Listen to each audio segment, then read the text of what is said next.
భారత్లో భారీ భూకంపం, భయోందనలో జనం. శ్రీవారి ఆలయంలో వైభవంగా కోయిల్ అల్వార్ తిరుమంజనం. అరెస్ట్ చేస్తే చేసుకోండి, భయపడేది లేదు హరీష్ రావు. కుప్పంలో జననాయకుడు పేరుతో ఏర్పాటు చేసిన పోర్టల్ను ప్రారంభించిన ముఖ్యమంత్రి చంద్రబాబు. నేపాల్ టిబెట్ సరిహద్దులో భారీ భూకంపం సంభవించింది. రిక్టర్ స్కేల్పై భూకంప తీవ్రతగా 7.1గా నమోదైంది. లుబుచేకు 93 కిలోమీటర్ల దూరంలో భూకంప కేంద్రాన్ని గుర్తించారు. భారత్లో పలు ప్రాంతాల్లోని భూకంప ప్రకంపనలు వచ్చాయి. ఢిల్లీ ఎన్సీఆర్ ప్రాంతంలో తీవ్ర ప్రకంపనలు నమోదయ్యాయి. బీహార్లోని పాట్నాతో పాటు పలు జిల్లాల్లో ప్రకంపనలు భయోందనలకు గురిచేశాయి. భారత్, చైనా, నేపాల్, భూటాన్, బంగ్లాదేశ్తో భూ ప్రకంపనలు వచ్చాయి. చైనాలో భూకంప తీవ్రత 6.9గా నమోదైంది. భూ ప్రకంపనలో భయోందనలకు గురయ్యారు. ఒకసారిగా భూకంపం సంభవించడంతో ప్రజలు రోడ్లపైకి పరిగెత్తారు. ఫార్ములా ఈ కార్ రేసింగ్ కేసులో కేటీఆర్ వేసిన క్వాష్ పిటిషన్ను హైకోర్టు కొట్టివేసిన విషయం తెలిసిందే. దీనిపై మాజీ మంత్రి హరీష్ రావు స్పందిస్తూ హైకోర్టు ఆర్డర్ కాపీ వచ్చాక సుప్రీంకోర్టుకు వెళ్లే అంశంపై నిర్ణయిస్తామన్నారు. తదితర తర్వాత ఏం చేయాలనే దానిపై చర్చలు జరుపుతామని అన్నారు. డైవర్షన్ పాలిటిక్స్ భాగంగానే కేటీఆర్పై కేసుని వ్యాఖ్యలు చేశారు. విచారణకు మాత్రం హైకోర్టు అనుమతించిందని, కేటీఆర్ తప్పు చేసినట్లు చెప్పలేదన్నారు. కానీ కొంతమంది కోర్టు ఉత్తర్వులను వక్రీకరిస్తున్నారని ఆగ్రహం వ్యక్తం చేశారు. ఏసీబీ, ఈడీ విచారణకు కేటీఆర్ సహకరిస్తారని తెలిపారు. ఈ నెల 9న ఏసీబీ విచారణకు కేటీఆర్ హాజరవుతారని వెల్లడించారు. అక్రమ కేసులతో ప్రజల దృష్టిని మరల్చడానికి రేవంత్ ప్రయత్నం చేస్తున్నారని మండిపడ్డారు. ఇక్కడ ఈ రోజు కోర్టులో వచ్చినటువంటిది కూడా కొంతమంది తప్పుడు ప్రచారం చేస్తున్నారు సోషల్ మీడియాలో. ఏదో శిక్ష పడ్డదనో, అసలు కేసే ఓడిపోయిందనో, ఏదో తప్పు జరిగిందనే విధంగా కొంతమంది సోషల్ మీడియాలో కొంతమంది కాంగ్రెస్ పార్టీ నాయకులు పిచ్చి కూతలు కూస్తా ఉన్నారు. ఇక్కడ చెప్పదలుచుకుంది ఏంటంటే అసలు విచారణే ప్రారంభం కాలేదు. ఇది తప్పుడు కేసు, దీన్ని క్వాష్ చేయాలని మేము వెళ్ళాం. ఇక న్యాయస్థానం విచారణ జరగాలి అని అన్నదే తప్ప ఇక్కడ తప్పు జరిగిందనో, అవినీతి జరిగిందనో, శిక్ష వేసిందో అనే ప్రశ్నే లేదు ఇక్కడ. కానీ కొంతమంది ఏంటంటే ఏదో తప్పుడుగా సోషల్ మీడియాలో ప్రచారం చేస్తూ ఒక గోబల్స్ ను, ఒక తప్పుడు వార్తని ప్రచారం చేసే ప్రయత్నం చేస్తున్నారు. అటువంటి వాళ్ళు అది మానుకుంటే మంచిదని కూడా మేము వారికి హితవు పలుకుతా ఉన్నాం. సో ఈ రోజు తప్పకుండా మేము సంపూర్ణమైన విశ్వాసంతో ఉన్నాం. ఇది ఒక తుఫైల్ కేసు. మా ఆర్ఎస్ ప్రవీణ్ చెప్పినట్టు ఇది 100% తుఫైల్ కేసు. ఫైనల్ గా ఇందులో ఎలాంటిది కూడా బయటకు వచ్చేది లేదు. అసలు ₹1 రాష్ట్ర ప్రభుత్వ ఖజానా నుంచే పోయింది లేదు. రాష్ట్రానికి ఆదాయం వచ్చింది తప్ప రాష్ట్రానికి జరిగిన నష్టమేం లేదు.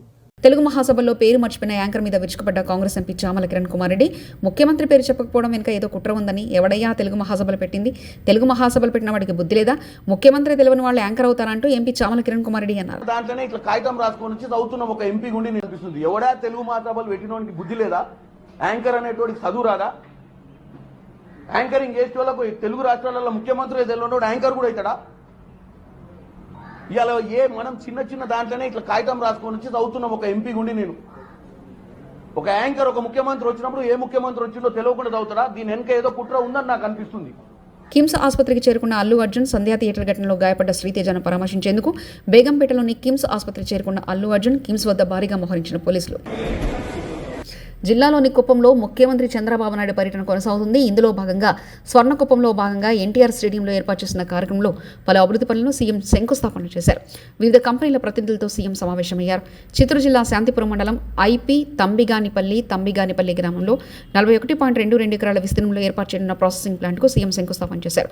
Mother Dairy Fruit Vegetable Private Limited ఆధ్వర్యంలో 105.10 కోట్ల వ్యయంతో ప్రాసెసింగ్ ప్లాట్లను ఏర్పాటు చేయనున్నారు. 4,800 మందికి ఉపాధి దిశగా ఈ ప్లాంట్ను ఏర్పాటు చేయనున్నారు. అలాగే ఫ్రూట్ పల్ప్, మామిడి, టమాటా తయారీ ద్వారా 50,000 మంది రైతులకు ప్రయోజనం పొందేలా చర్యలు చేపడుతున్నట్లు Mother Dairy deputy managing director Jayatirthachari సీఎంకు వివరించారు.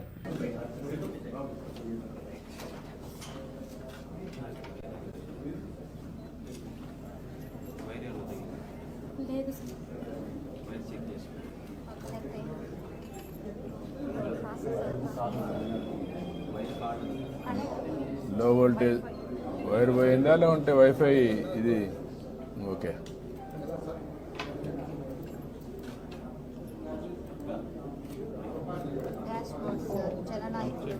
జననాయకుడు డాష్ బోర్డ్, అందులో WhatsApp, party core data, TDP,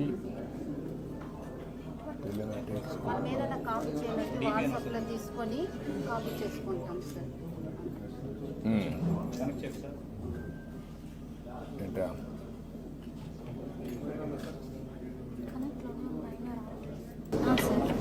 ఇలా ఆఫీస్ ఉంటుంది సార్. మేనేజ్ విజిటర్ వచ్చి లోపల కౌంటర్ వాళ్ళు మనము కాంటాక్ట్ బుక్లో యాడ్ చేసి వెళ్ళిన తర్వాత మొత్తం ఈ స్క్రీన్లో యాడ్ విజిటర్ సార్ ఎవరైనా కొత్తగా వచ్చినప్పుడు సో వాళ్ళ ఇన్ఫర్మేషన్ మనకు ముందుగా ఉంటుంది కదా సార్. సో వాళ్ళ డీటెయిల్స్ మనము అప్లికేషన్లో రాసుకొని దాంట్లో సో మనం యాడ్ విజిటర్లో మనం యాడ్ చేసుకోవాలి. ఓకే, ఇక్కడ నుంచి మేనేజ్ విజిటర్ అంటే లోపల కౌంటర్ వాళ్ళు చూసుకుంటారు సార్, ఎంగేజ్మెంట్ ఆఫీసర్స్. సో రిసెప్షన్లో ఫస్ట్ ఒకటి ఇది కాంటాక్ట్ బుక్ అనేది ఓపెన్ చేసుకుంటాం sir. So contact book open చేసుకుని ఒకటి చెప్పండి, కాంటాక్ట్ బుక్ ఓపెన్ చేసిన తర్వాత సో ఇనిషియల్ సార్, సో వాళ్ళ ఫుల్ నేము, వాళ్ళ మొబైల్ నెంబరు, సో వాళ్ళు ఏ స్టేటు, మన స్టేట్ ఏముంటుంది sir, Andhra Pradesh, district, assembly select చేసుకున్న తర్వాత మండల్ సార్, మండల్ తర్వాత పిన్ కోడ్, వాళ్ళ అడ్రస్, జెండర్ టైప్ చేసుకుని సేవ్ చేసామంటే లోపల ఎంగేజ్మెంట్ ఆఫీసర్స్ కౌంటర్కి సెండ్ చేస్తాం సార్ వాళ్ళ ప్రాబ్లం ఏముందో. ఏపీలో పేదల ఆరోగ్యం పట్ల కూటమి ప్రభుత్వం ఇంటెక్షన్గా వ్యవహరిస్తుందని మాజీ మంత్రి విడుదల రజని ఓటు వేసి గెలిపించినందుకు రాష్ట్ర ప్రజలను ఆందోళనకు గురి చేస్తున్నారంటూ ఘాటు విమర్శలు చేశారు. ఆరోగ్య ఆసరా ఊసే లేకుండా చేశారని మండిపడ్డారు విడుదల రజని. చికిత్స పొందుతానో అదే హాస్పిటల్లో అదే స్థాయిలోని వైద్యం ఆ రాష్ట్రంలోని పేదవాడికి కూడా అందాలనేది మరి ఆ దివంగత నేత డాక్టర్ వైఎస్ రాజశేఖర రెడ్డి గారి ఉద్దేశం. అంటే దీని యొక్క ముఖ్య ఉద్దేశం మనకేమర్థమవుతుంది, ఏదైతే ఒక కార్పొరేట్ స్థాయి వైద్యం ఉందో అది పేదవాడికి కూడా అందించడమే దీని యొక్క ప్రథమ లక్ష్యం అని చెప్పి మరి ఎంతో మానవత్వంతో ఈ యొక్క గొప్ప కార్యక్రమాన్ని మరి రూపొందించి ఆరోగ్యశ్రీ అని చెప్పి కొన్ని లక్షల మందిని వారి యొక్క ప్రాణాన్ని కాపాడినటువంటి కార్యక్రమమే ఈ ఆరోగ్యశ్రీ పథకం. ఈ ఆరోగ్యశ్రీ పథకం మనం చూసినట్టయితే ఇదొక వెల్ఫేర్ ప్రోగ్రాము, వెల్ఫేర్ స్కీమ్ లాగా మనం చూసే కంటే కూడా ఏదైనా ఒక వెల్ఫేర్ ప్రోగ్రామ్ అంటే దాని మానిటరింగ్ వాల్యూ చూస్తాం. కానీ ఈ ప్రోగ్రామ్ చూసినట్టయితే దీంతో ఇది ఒక మానిటరింగ్ వాల్యూతో పాటు ఒక ఎమోషనల్ వాల్యూ కూడా ఉన్నటువంటి అంత శాంక్టిటీ ఉన్నటువంటి ప్రోగ్రామ్గా ఆరోగ్యశ్రీని చూడాల్సినటువంటి అవసరం ఉంది. మరి ఇదే కార్యక్రమాన్ని ఈ గొప్ప మానవత్వంతో కూడినటువంటి ఈ కార్యక్రమాన్ని దీన్ని నిజం చేస్తూ వైఎస్ఆర్ గారు తీసుకొచ్చినటువంటి ఈ కార్యక్రమాన్ని పేదలకు ఎంతో మంచి చేస్తుందనేటువంటి ఒక గొప్ప లక్ష్యం ఉన్నటువంటి ఈ కార్యక్రమంగా దీన్ని మా నాయకుడు జగన్మోహన్ రెడ్డి గారు దీన్ని మరింత స్ట్రెంథెన్ చేస్తూ మరి మేము అధికారంలోకి వచ్చిన దగ్గర నుంచి ఏ విధంగా అడుగులు ముందుకు వేశారో రాష్ట్ర ప్రజలందరికీ కూడా తెలుసు. జగన్మోహన్ రెడ్డి గారు అధికారంలోకి వచ్చే నాటికి 1059 ఉన్నటువంటి ఈ ఆరోగ్యశ్రీ ప్రొసీజర్స్ ఏవైతే ఉన్నాయో వాటిని 3257 ప్రొసీజర్స్కి పెంచినటువంటి ఘనత జగనన్న ప్రభుత్వానికి దక్కుతుంది. తెలంగాణలో ఆ లా అండ్ ఆర్డర్ పూర్తిగా నాశనమైందంటే రేవంత్ రెడ్డి హోంశాఖను తన దగ్గర పెట్టుకుని లా అండ్ ఆర్డర్ను నాశనం చేశాడు. రేవంత్ రెడ్డి వెంటనే బీజేపీ నాయకులను, కార్యకర్తలకు క్షమాపణ చెప్పాలి. మేము తలుచుకుంటే కాంగ్రెస్ ఆఫీసులను తగలబెట్టగలం, ధ్వంసం చేయగలం అంటూ బీజేపీ ఎమ్మెల్యే రాజాసింగ్ వ్యాఖ్యానించారు.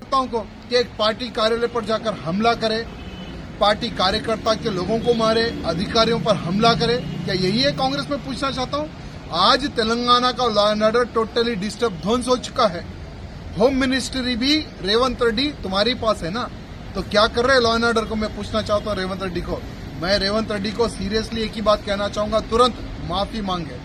भारतीय जनता पार्टी के कार्यकर्ताओं से, अधिकारियों से माफी मांगे. हम भी अगर चाहे तो कांग्रेस ऑफिस को जला सकते हैं, ध्वंस कर सकते हैं, బుల్డోజర్ చలా సక్తే హై. ఫార్ములా ఈ కేసు చెత్త కేసు, రైతు భరోసా పథకం మీద ప్రభుత్వం చేసిన మోసాన్ని పక్కదారి పట్టించేందుకు డైవర్షన్ పాలిటిక్స్ తో భాగంగా చేసిందే ఫార్ములా ఈ కేసు అంటూ మాజీ మంత్రి జగదీష్ రెడ్డి వ్యాఖ్యానించారు. పట్టించడానికి రైతులలో, ప్రజల్లో ఆ చర్చ రానియకుండా చేయడానికి ఈ రాష్ట్ర కాంగ్రెస్ ప్రభుత్వం చేసిన డైవర్షన్ పాలిటిక్స్లో భాగంగా పెట్టబడ్డ ఓ చెత్త కేసు ఫార్ములా ఈ కేసు. తిరుమల శ్రీవారి ఆలయంలో కోయిల్ అల్వార్ తిరుమంజనం వైభవంగా జరిగింది. ఈ నెల 10న వైకుంఠ ఏకాదశిని పురస్కరించుకుని తిరుమల తిరుపతి దేవస్థాన ఆలయ శుద్ధి కార్యక్రమం చేపట్టింది. వేకువజామున స్వామివారికి సుప్రభాతం, అర్చన సేవల అనంతరం శ్రీవారి మూల విరాట్పై పట్టు వస్త్రంతో అర్చకులు పూర్తిగా కప్పివేశారు. నాముకోపు, శ్రీచూర్ణం, పచ్చాకు, గడ్డ కర్పూరం, గంధం పొడి, కిచిలిగడ్డ తదితర సుగంధ ద్రవ్యాలు కలిపిన పవిత్ర జలంతో ప్రదక్షిణగా వెళ్లి ఆలయ శుద్ధి కార్యక్రమాన్ని చేపట్టారు. ఆనంద నిలయం, బంగారు వాకిలి, శ్రీవారి ఆలయంలోని ఉపదేవాలయాలు, ఆలయ ప్రాంగణం, పూజా సామాగ్రి తదితర అన్ని వస్తువులను శుభ్రపరిచారు. 45 నిమిషాలకి ఆలయ శుద్ధి కార్యక్రమం మొదలుపెట్టాం. ఇందులో బోర్డు సభ్యులు, అధికారులు అందరూ పాల్గొన్నారు. ఇది గత కొన్నేళ్లుగా వస్తున్నటువంటి ఆనవాయితీ. ఆ సందర్భంగా వాళ్ళందరూ కూడా పార్టిసిపేట్ చేశారు. వాళ్ళందరికీ కూడా ధన్యవాదాలు. ఓం నమో వెంకటేశాయ. వైకుంఠ ఏకాదశి సందర్భంగా ప్రతి సంవత్సరం నిర్వహించేటట్లు ఈసారి కూడా స్నపన తిరుమంజనం నిర్వహించడం జరిగింది. స్నపన తిరుమంజనం అంటే మరి ఆలయ శుద్ధి కార్యక్రమం. సంవత్సరంలో 4 సార్లు ఈ కార్యక్రమం చేస్తాము. ఈ కార్యక్రమంలో ఆలయం ప్రాంగణం అంతా గోడలు, పైకప్పు, ఆలయంలో ఉన్న దేవతామూర్తులు, పూజా సామాగ్రి అంతా కూడా నీళ్లతో శుద్ధి చేసి దాని తర్వాత పరిమళ ద్రవ్యాలతో ప్రోక్షణ చేయడం జరుగుతుంది. ఈ కార్యక్రమం అయిన తర్వాత మూలమూర్తికి ప్రత్యేక పూజలు ఆగమోక్తంగా నిర్వహించడం జరుగుతుంది. ఈ కార్యక్రమం ప్రతి సంవత్సరం కూడా వైకుంఠ ఏకాదశి సందర్భంగా ఒకసారి చేయడం జరుగుతుంది. నటుడు వెంకటేష్ కథానాయకుడుగా అనిల్ రావుపూడి తెరకెక్కించిన చిత్రం సంక్రాంతికి వస్తున్నాం. ఐశ్వర్య రాజేష్, మీనాక్షి చౌదరి హీరోయిన్లుగా సంక్రాంతి సందర్భంగా జనవరి 14న ఈ సినిమా విడుదల కానుంది. ఈ నేపథ్యంలో ట్రైలర్ లాంచ్ ఈవెంట్ నిర్వహించారు. ఈ ఈవెంట్లో వెంకటేష్ మాట్లాడారు. నిజంగా చాలా చాలా ఆనందంగా ఉంది. నిజామాబాద్కి వచ్చి మా ట్రైలర్ లాంచ్ జరిగింది ఇక్కడ. I'm really very very happy to be here. మీ ప్రేమ ఎప్పుడు ఇలానే ఉండాలి. అండ్ నా బిగినింగ్ కెరియర్ నుంచి మీరు ఎంత నన్ను ఎంకరేజ్ చేసి ప్రేమతో నా సినిమాలు చూసి సూపర్ హిట్ చేసినందుకు అందరికీ మనస్ఫూర్తిగా థ్యాంక్స్ చెప్పుకుంటున్నాను. ఇంతాకే ఏవి చూశాను, నాకే గుర్తులేదు, చాలా హిట్లు వచ్చినాయి. Thank you so much. Bobbili Raja కానీ అయ్యో అయ్యో అనే మీరు అయ్యో అయ్యో అన్నారు. పెళ్లి కాని ప్రసాద్ ఉన్నాడు అక్కడ, వెంకీ మామ ఉన్నాడు, గణేష్ ఉన్నాడు, చంటి ఉన్నాడు. మొన్న F2 వరకు ఆడవారి మాటల నుంచి సీతమ్మ వాకిట్లో, దృశ్యం కానీ, నారప్ప కానీ. Thank you for encouraging me all such wonderful films. And ఈరోజు under Dil Raju and Shirish and along with Anil I'm coming up with this film. సంక్రాంతికి వస్తున్నాం. నిజంగానే సంక్రాంతికి వచ్చే సినిమాలు మనస్ఫూర్తిగా మనకు ఎలా ఉంటుందంటే ఇంట్లో ప్రతి ఒక్కరు వచ్చి చూడాలి. మీ అమ్మతో రావాలి, నాన్నగారితో రావాలి, చెల్లితో రావాలి, అన్నయ్యతో రావాలి, తాతగారు ఉండాలి, అమ్మమ్మ ఉండాలి, పిన్ ఉండాలి, అత్త ఉండాలి, అందరు ఉన్నారు. అందరు రావాలి, మా సినిమా చూడాలి. తప్పకుండా మీరు ఎంజాయ్ చేస్తారు. Cinema full of entertainment, extraordinary songs, superb action, superb dialogues. Anil చాలా చక్కగా ఒక హోల్సమ్ ఫ్యామిలీ ఎంటర్టైన్మెంట్ సినిమా ఇచ్చారు. తప్పకుండా మీ అందరికీ నచ్చుతుంది. అండ్ అలాగే I'd like to thank all the technicians I work with. పేరు పేరున అందరికీ చాలా థ్యాంక్స్ చెప్పుకుంటున్నాను.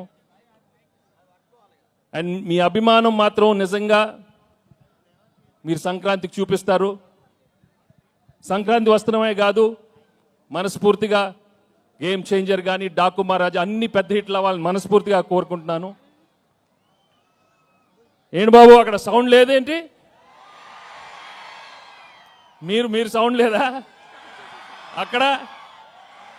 Thank you so much. Thank you Dil. ఇందాక దిల్ చెప్పినట్టు 4 సినిమాలు చేశాను ఆయన బ్యానర్లో, అన్ని సూపర్ హిట్లు అయినాయి. So I'm hoping I will work many more films with Dil and Shirish and Anil. Thank you very much. And మర్చిపోయా, అసలు విషయం మర్చిపోయాను. మై ఎక్సలెంట్ వైఫ్ గురించి చెప్పలేదు, గర్ల్ ఫ్రెండ్ గురించి చెప్పలేదు. మామూలుగా లేరు, సినిమా మామూలుగా లేరు. గాంధీ భవన్పై బీజేపీ నేతల దాడి, కాంగ్రెస్ ఫ్లెక్స్లను చింపివేసిన బీజేపీ శ్రేణులు, బీజేపీ నేతలపై లాఠీ చార్జ్, అరెస్ట్ చేసి పోలీస్ స్టేషన్కు తరలించారు పోలీసులు.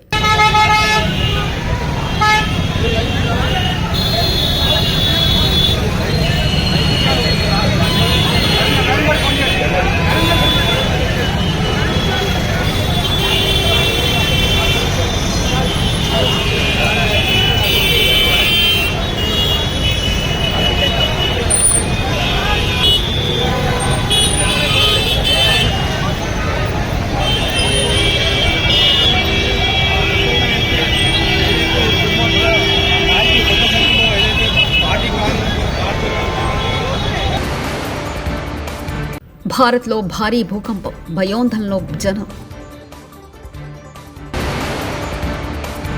శ్రీవారి ఆలయంలో వైభవంగా కోయిల్ అల్వార్ తిరుమంజనం. అరెస్ట్ చేస్తే చేసుకోండి, భయపడేది లేదు హరీష్ రావు. కుప్పంలో జననాయకుడి పేరుతో ఏర్పాటు చేసిన పోర్టల్ను ప్రారంభించిన ముఖ్యమంత్రి చంద్రబాబు.